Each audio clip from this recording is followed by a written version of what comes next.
people you're comfortable with. Good morning, everyone. Ay po mamansin eh. It was being built from 50s. Sarap magluto yan si tatay, guys. And buti na talaga, may libangan din si tatay.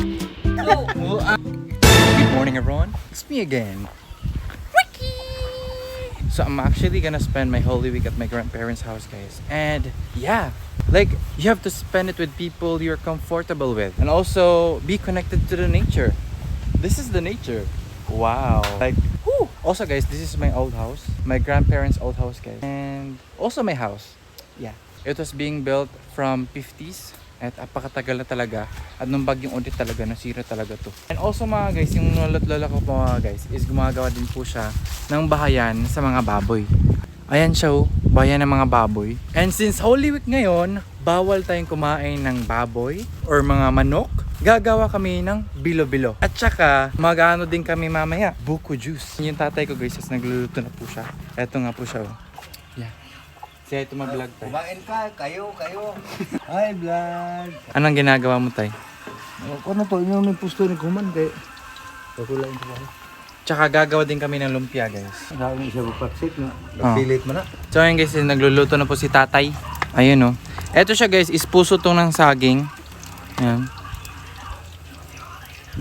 Sarap magluto yan si tatay guys. Inimbita pa naman ng school para paglutuin. Nung elementary ako guys, inimbita yan ng school para paglutuin pag may bisita. Especially mga supervisor, mga principal, ng iba't ibang mga school. At saka si nanay naman is tagatulong ni tatay. Di ba tay? Sa eskwelahan. Kumusta naman buhay-buhay tay? Okay ra. Okay ra, buhay. Ito naman po guys si nanay. Kumusta buhay-buhay mo? Man, Ano reaction mo man nandito kami? masaya kayo. Ano reaction mo, Tess? Nandito kami. Since mag-suspend kami ng Holy Week dito, guys. Ayun nga po, guys. Tinutukoy ko sa inyo. Gagawa nga po kami ng buko juice. So, eto nga po siya mga guys. Ang dami po. 1, 2, 3, 20 buko. Tsaka maya-maya lang po, gagawa po kami niya. So much exciting. Like, I'm so excited na talaga. Especially this Holy Week, mga guys. Ang dami nating magagawa. Like, ilang araw ba naman kami dito eh. Tsaka dito po sa bukid, mga guys. Ito po yung ni tatay. Lagayin po ng mga manok. Especially, guys, meron nga po kami inahin dito eh.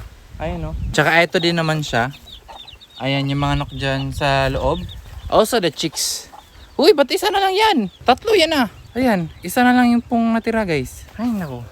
Eto ang ating pong mumunting pusa.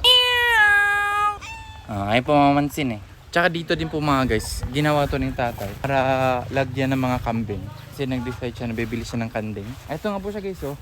So bibili niya pong kambing mga guys is yung maliit lang po. Para naman po guys is lumaki po siya. At tsaka pag lumaki na siya, pwede na siya magiging mother goat. At tsaka bibili din po siya ng isang lalaki para naman po guys is dumami sila lahat. Meron ditong baboy mga guys. Ito mga baboy na to guys is pinaalaga lang to kay tatay. And buti na talaga may libangan din si tatay. Kasi alam mo diba, apaka-boring dito sa bukid. Dito guys, ito mafe-feel mo sa bukid. Like napakasariwa ng hangin.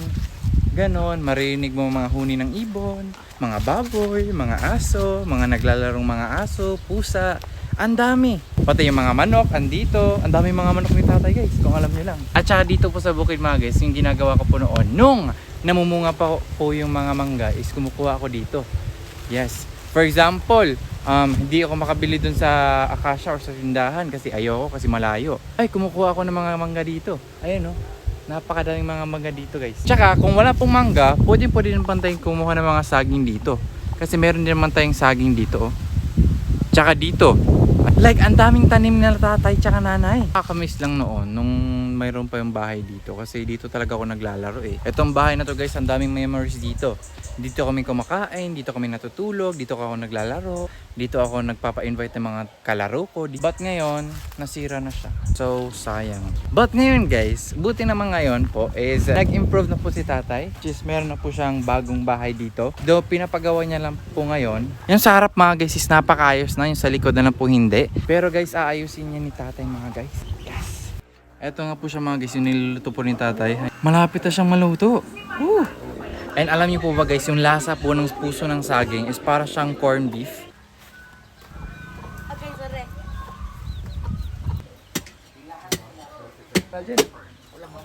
Tingnan niya.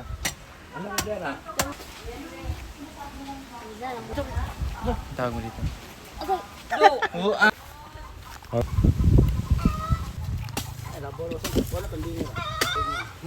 So gumagawa na po kami ng lumpia guys at nirarap na po natin siya sa ating pong lumpia wrapper. Ang nabili ko pa lang ang lumpia wrapper guys, yung tag 30 pesos is kaso nga lang nakulangan kami. So kailangan talaga namin maglagay na marami para naman maano lahat. Kaso lang guys, sa time na to is nagmamadali talaga kami. Like sobrang magmamadali kasi pinamamadali kami ni tatay. So ayun nga, sa sobrang pagmamadali namin is tinulungan na kami ng kapatid kong babae. So habang kami gumagawa, si tatay pahinahinay naman siya magluto ng mga ating mga lumpiang nagawa. Alam nyo ba guys, itong puso ng saging na to, ay nako guys, binabaan ko talaga yung sa school pag wala akong ulam. At napakasarap talaga niya, para siyang corned beef pag niluluto. So yun na nga guys, nung chinek ko yung piniluluto ni tatay is nag-golden brown na siya. Pero nakakita ko din siya na kumuha siya ng pinggan para kuhanin yung mga nag-golden brown na mga lumpia. Pumunta ko agad kay tatay para tignan yung lumpia niluluto niya. Kaso nga lang, tingin ako ng tingin. Sa di ko na kaya, kumuha na talaga ako ng isa para tikman. Ayun guys, napakasarap talaga na ito. Kaya after ko natikman yung lumpia, pumunta na ako sa loob para magtimpla ng buko juice.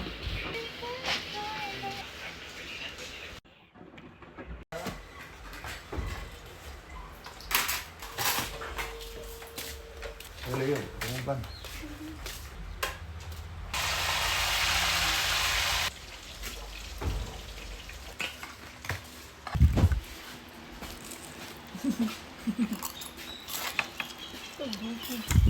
Sagol ani ba marahab.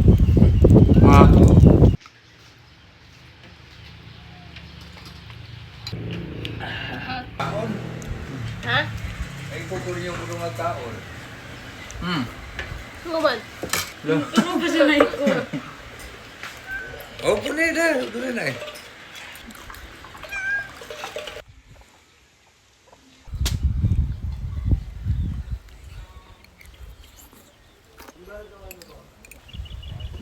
Apakasarap talaga itong buko juice natin dito. And maybe that's it for now. And that's it, it's me again, Ricky! And this is my Holy Week update.